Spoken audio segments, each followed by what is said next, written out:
Backbean, a short story by Gerhard. Based on a half-true story. I am in hell.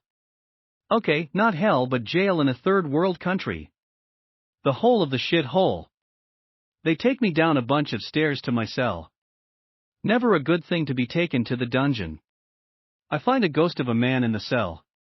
Now, my cell as well, I suppose. The guy is apparently a really bad guy. I later learn he is a Jew too. The guy smokes like a chimney, he is spaced out on sleeping pills and whatnot. Later I find out his name is Yoram. The cell is fucking terrible. Dirty, hot, smelly and shit. Just to make my day, every shadow is a hiding place for really hungry mosquitoes. Mosquitoes love me and I hate them with all my heart and a little bit more. How is jail? You may wonder. Well, in a word, shit. Some of the stuff in the movies do happen in jail. The shower stuff not so much. More like willing parties, get down to dropping the soap business. However, the promise of violence hangs more tangible in the stale prison air than the second-hand cigarette smoke. Perhaps that proximity of violence keeps people on the edge of the cliff rather than slipping off it. This might sound like I am lying, being crazy or full of crap, but I shit you not. Even in a cell designed for 20 people with doubled that population, there is more peace on a daily basis in that cell than in your average household of 4. Why? Well, maybe because of that constant promise that if you step out of line, you will most likely be fucked up by men prone to extreme violence. Food is shit, rice, black beans and a morsel of some or other meat.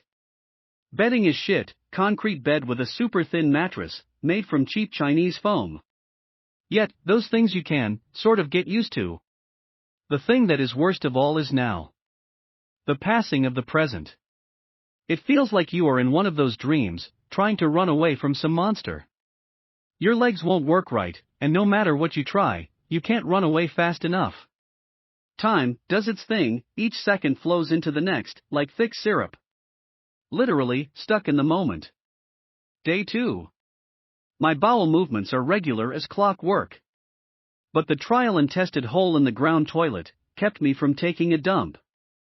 The small wall that gave some privacy around the shit hole was torn down. A camera was installed, watching Yoram at all times. Apparently, he was able to get hold of drugs, phones, and whatnot. I can confess he did get hold of drugs, cocaine to be precise. Me being teetotal, I don't have the faintest idea what cocaine is like. Although from what I understand, it is not maybe the best thing to take when you are locked for 24 hours a day, for almost 30 days of the month, in a cell the size of a large bedroom. So now it was day 5. Even though I wasn't eating much, I needed to make a poo-poo big time. My dignity was about to get soiled. I need to take a shit, I said. Saying this, hoping old Yoram will catch on and turn, so he would face away from the loo. He nodded his head, confirming something, maybe, that all was fine. Here goes. I took off my pants, holding them tightly. I now squat over the dark hole, a deep dark abyss, into hell itself. I am now less than before, some quantity of me was sucked down that hole. Then I hear a squeak. I jump up. Rats.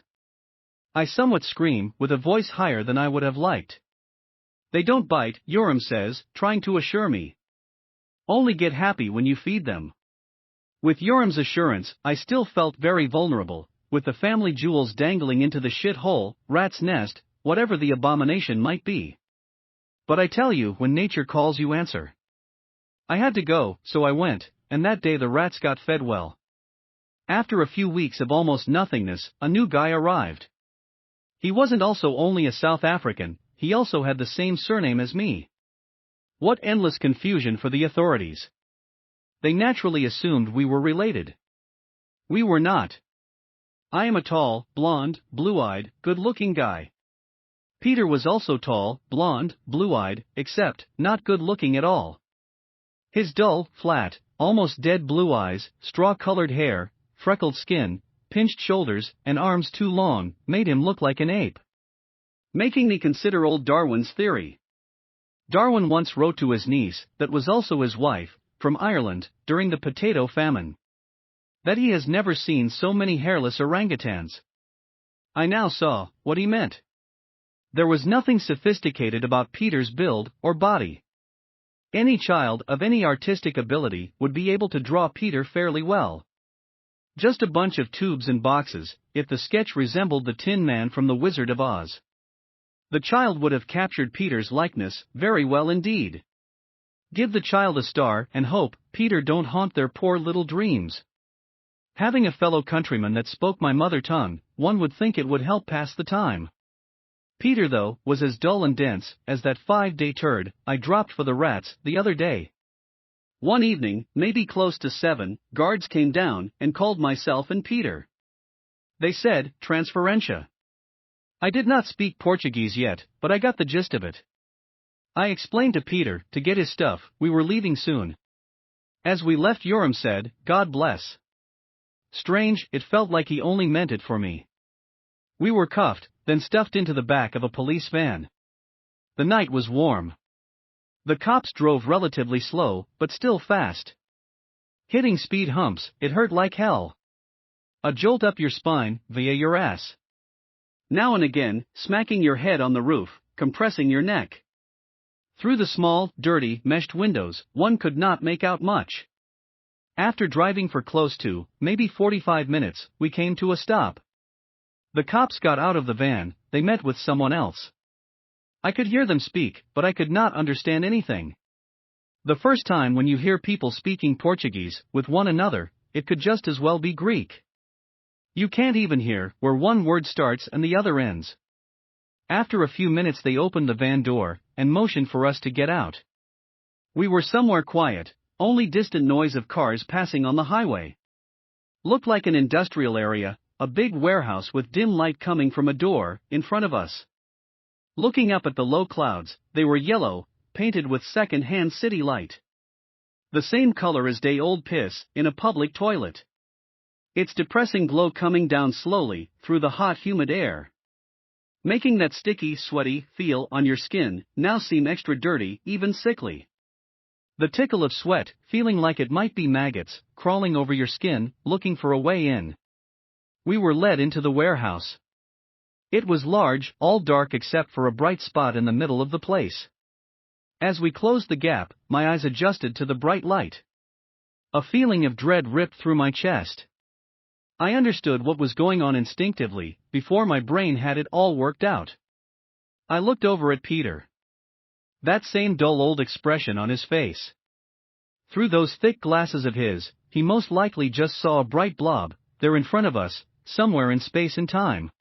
His eyes more like primitive light sensors, on some under-evolved life form. Ignorance is bliss. I, on the other hand, have nice clear crispy vision. My brain is also fast, now going at the speed of light. Making me understand that this is a makeshift medical facility. I am a healthy guy, Peter seems fine too. Thus, we are not here for a doctoring. Nope, we are here for a reaping. Are the fucking harvest. A woman, maybe, a nurse walked up to us. As I am still dealing with shock and stuff, not ready yet to make a plan. I feel a pain in my neck. I can't smack at the thing which might be trying to suck my blood, because I'm cuffed. Focusing back on Peter, I see what it is. The nurse stuck a syringe into his neck, injecting something. I guess to make us sleepy. Yes, I guessed right, things start to blur and I start to feel sleepy. My heart, though, starts pumping as a jolt of adrenaline shoots through my veins. The world goes black. Jesus, help me. I manage to think as the lights goes off, most likely, the last time ever for me. I wake up, thank God, slowly. I open my eyes just a little, confirming that it wasn't a bad dream. No, I am really here in a third world country, waiting to get my organs removed. Even though I never wanted to be a donor and signed no documents. But you see, I have A+ blood type, good health, never used drugs or had any STDs, makes my juicy organs worth a sack full of money. I turn my head very slowly to the right, opening my eyes ever so slightly. I guess that massive adrenaline rush, just before I went out, helped me burn through the drug they gave me. Old Peter was much luckier, he never woke up, and by the looks of it, he never will. He was lying on a metal stretcher, the same make and model as mine, I would think. He was naked, on his stomach. The bright medical lights reflecting of his white freckled body, making me feel closer to him than I would like. There was a man and a woman. The woman passed a scalpel to the man. Okay, so he is the doctor and she's the nurse. The doctor slice into Peter. I can't see too much, just the doc's hand moving. She hands him a weird plier-like thing. Some blood starts dripping from old Peter's stretcher. The smell of his blood hits me right in the face. I can almost taste it.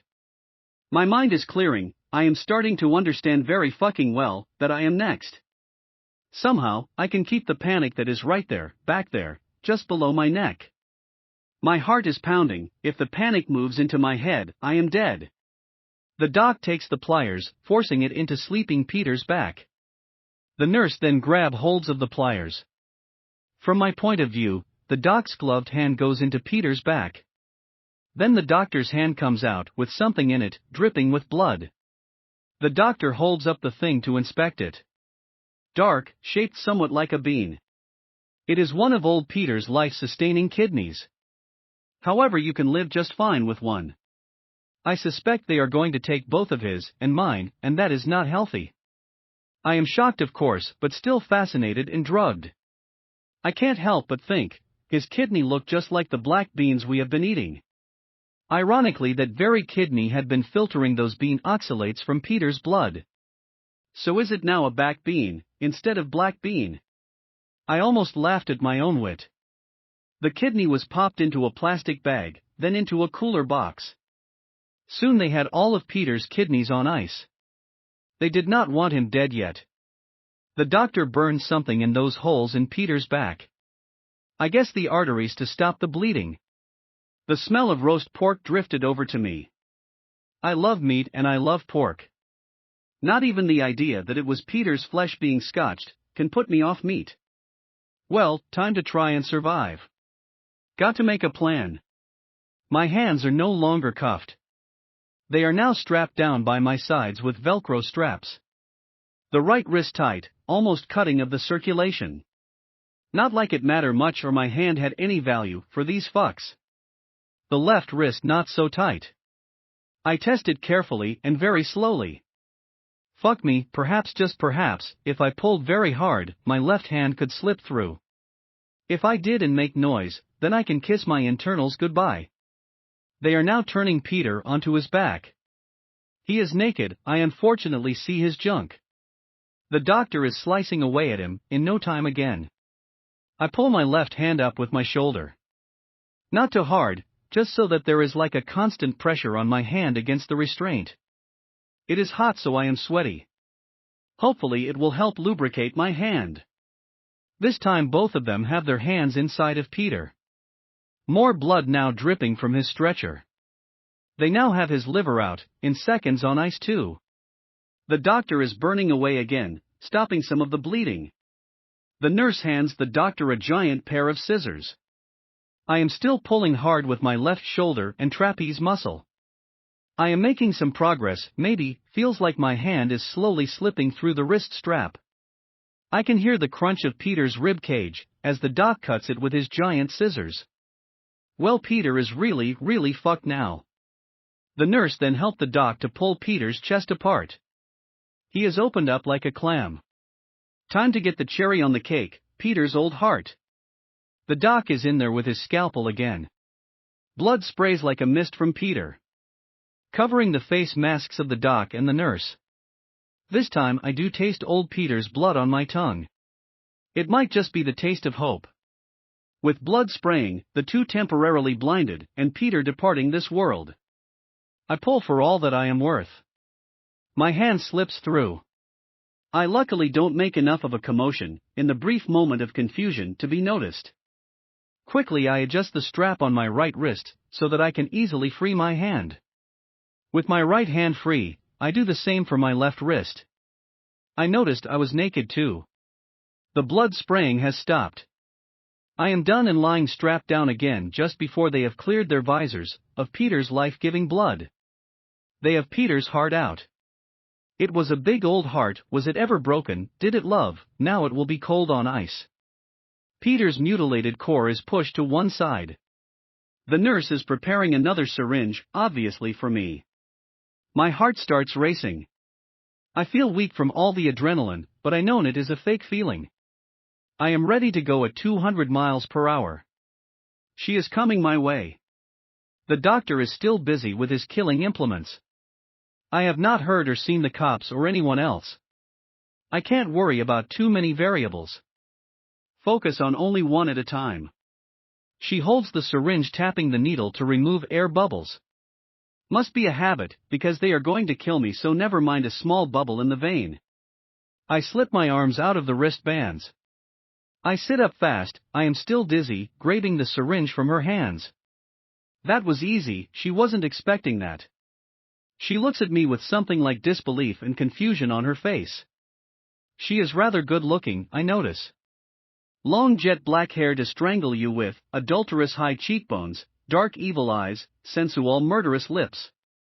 Before I give her enough time to do the right thing, that is scream and get me dead, I stab the needle hard into her left breast, which was nice judging by the cleavage, and inject the sleepy stuff into her.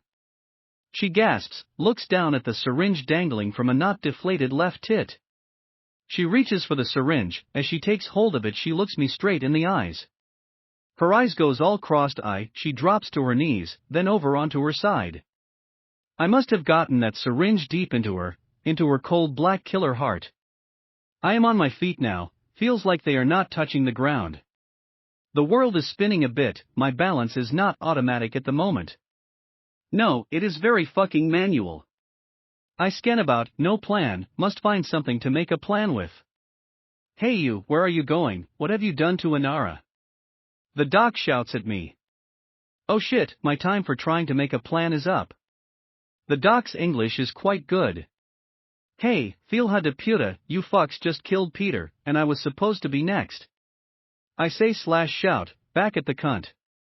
He picks up his cell phone from the table. I'm pretty sure he is going to call the police, not the police I need. Third world corrupt police working in the human organ black market. Time to do something. My legs are wobbly, my balance still a thing, I have to control mostly myself. I have to go to the doctor though. I never liked going to the doctor. It seems 911 for bad guys isn't answering. Doc checks between me and his phone, he seems bewildered. He picks up a scalpel. As I get closer I pick up those giant scissors, they used to open up old Peter. It is still wet with what could only be his blood. Hey you! What are you doing, you are not well. Doctor says to me, not in a way that would make a patient feel safe. Too late for that doctor, I feel like there is no real trust between us. I say, being a smartass as always. I am now real close to the doctor. He dials again, the phone is on speaker, the ring is loud as fuck. My adrenaline is now at 1 million, every sense at 11 plus. The doctor stretches his hand out to me holding the scalpel. It is not scary or intimidating at all. Scalpels are only scary when you are strapped down, like in horror movies. I'm holding the scissors like I was about to trim a hedge. The doctor is frozen in terror, so he is a big pussy, only brave when the victim is sedated and strapped down. I snip at his hand, with a lot of crazy adrenaline-fueled hyper-force. There is a crunch sound and not much resistance. The part of his head with his thumb, index, and middle finger dangles down from a piece of skin, blood gushing like crazy. The scalpel still held by his 2 remaining fingers. He looked at his hand in complete disbelief. I had the scissors ready in a flash again. He just stood there, guess he is a fright type of guy and not flight. I lunged forward snapping at his neck, what a mess. Blood spraying and other horrible things. Don't bring a scalpel to a giant scissors fight. I say, to the dying doctor now making horrible noises, flopping about on the floor. There is a voice on the phone, it probably has been there for a while. Strange screaming in Portuguese. I pick up the phone. Hola, filha de puta. I say to one of the cops I guess. Gringo, what you have done, we gonna kill you. The one cop says, I recognize his voice, he was one of those who brought us here. Fuck you. I say. I hang up the phone, switch it off. I start looking about. There is like a makeshift changing place, I find clothing there. Nice stuff, the doctor had taste, seems a kidney can be exchanged for premium material things. The fit is okay, a bit tight. I find a fucking gun in a vanity bag, and a shit load of cash. Lucky find, time to go. I start walking down the road away from that place. They will find old Peter chopped up, with his two new dead friends. I however am on my way to a new adventure in this foreign land.